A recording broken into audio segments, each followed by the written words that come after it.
What is up, everybody? Back here today with another video on kind of an interpretive method or strategy. This time it's on Parmenides.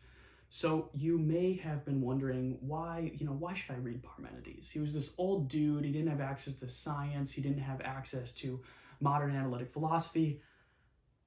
Trust me, read Parmenides. He is a first-rate thinker, and I think that he holds the absolute key to interpreting the Western philosophic, metaphysical, or at least classical metaphysical tradition. You got to read him. You got to do the dirty work of getting down with the interpretations, kind of thinking through his stuff. But trust me, I'm going to put together some videos. This is the first one in this series on Parmenides. I've got a few more coming. I've got the outlines written, and so I'll help you out with understanding him. But let me do a brief kind of overview of how I read him and how I interpret Parmenides. So with that in mind, let's get right into it. I've been reflecting on him for about a year now. I first got influenced or got interested in Parmenides by Edward Feser's discussion of him in his Scholastic Metaphysics, because Feser, what he does is he moves from Parmenides, Zeno, and Heraclitus to a defense of the act-potency distinction, kind of like what Aristotle does in the Physics. So the unfortunate part is that the secondary literature on Parmenides is very convoluted, very hard to parse. So I don't recommend getting into that at all. I recommend straight going into the text, working with it, trying to figure out your own interpretation.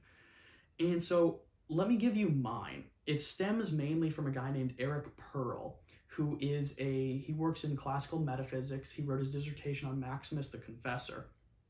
Now, with that in mind, I'm going to give you 4 axioms that kind of are an overview of how I interpret Parmenides. And then I'll just talk about kind of the flow of how I do that. And what I'll do when I start getting the actual videos on Parmenides metaphysics out, I'll put this document where I have my interpretive kind of strategy laid out. I'll link this document in those videos.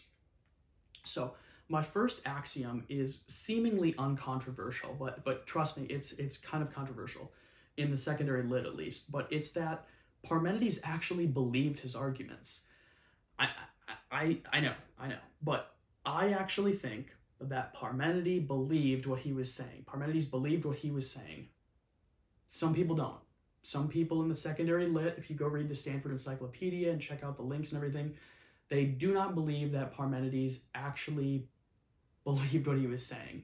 I do, and I think that because of that, what this allows me to kind of draw, not completely necessarily, but because of this, I think that Parmenides was putting forth powerful arguments that he believed and that we should take seriously. If he didn't believe what he was saying and he was just kind of a troll, then it's kind of hard to take him seriously. So that's the first one. That's the most basic axiom. The second axiom is going to be the most important, and that's going to be that Fragment B3, okay? So the Parmenides Fragment B3 is the driving force behind the Parmenidean poem. Okay, what does that mean? I'm going to devote a whole video to Fragment B3, so keep it in mind. You can go read it if you want, but roughly it states that thinking and being are intimately connected. In fact, let me get you a direct quote actually right here, just so you can kind of know it. The same is for thinking and for being. That's what Fragment B3 says. So that's going to be, I take that as being the driving force behind Parmenides' entire poem. And in fact, a little preview, I take that to be the driving force behind all of Western metaphysics. So with that in mind, what's my third axiom? So my third axiom in interpreting Parmenides is that we must begin with a discussion of what being is not, conclude that it cannot be spoken of, and then use this as the driving force, along with Fragment B3, behind discovering or in order to discover what being is.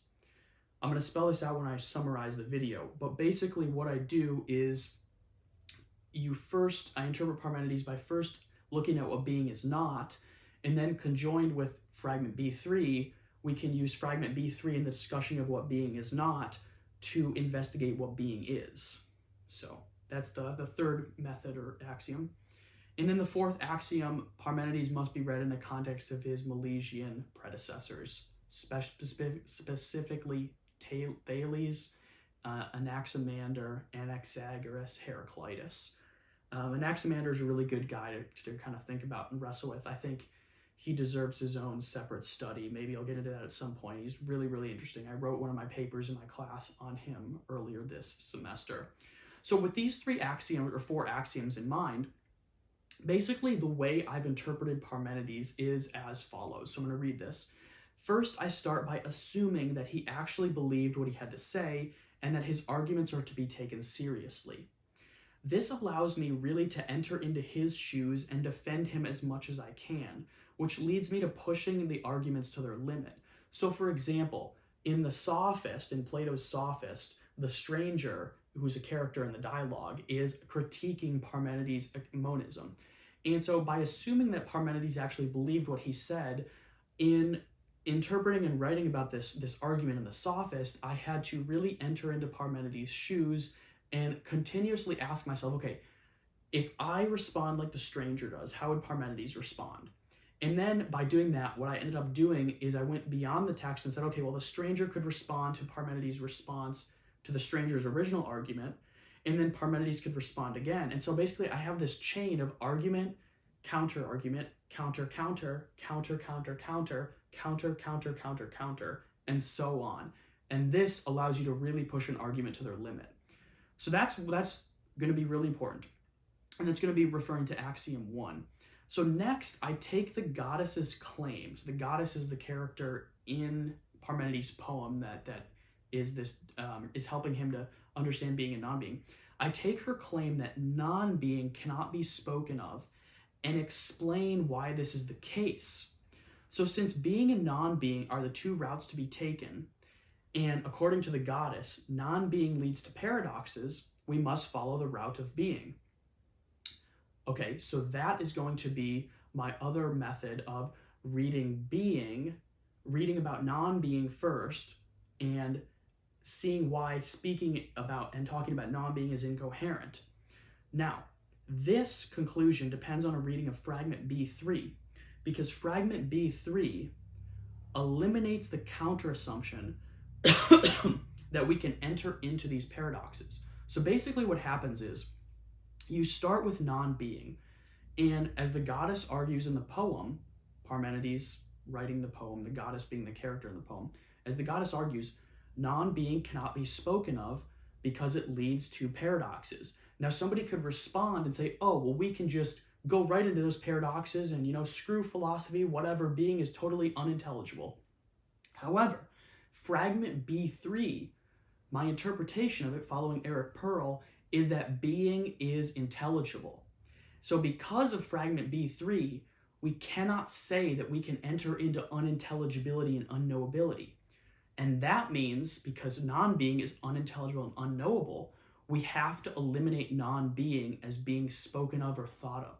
We can only think of being, and we can only wrestle with being. Got it. So then what happens is, finally, in my interpretation of Parmenides, I traverse the route of being, and that's going to be the only one in play, and then I develop that with the goddess's other arguments and derive some stuff, which I'll talk about in other videos. And so that's going to be kind of the method of interpreting Parmenides that I use. Feel free to disagree with me. I think that this is going to be Eric Pearl's method, which I kind of adopted from him and changed a few things. But this is going to be, I think it's going to be super fruitful for you if you follow this. You're going to really understand Parmenides and his contribution to Western philosophic thought if you interpret him in this manner. And it's clear, it's concise. I think it works. If you have any problems with it, let me know. I've thought about this for a while, and I don't seem to see any problems with it. Some scholars may obviously take issue, but that's going to be the case. And if anybody takes issue, I'll argue right back to them.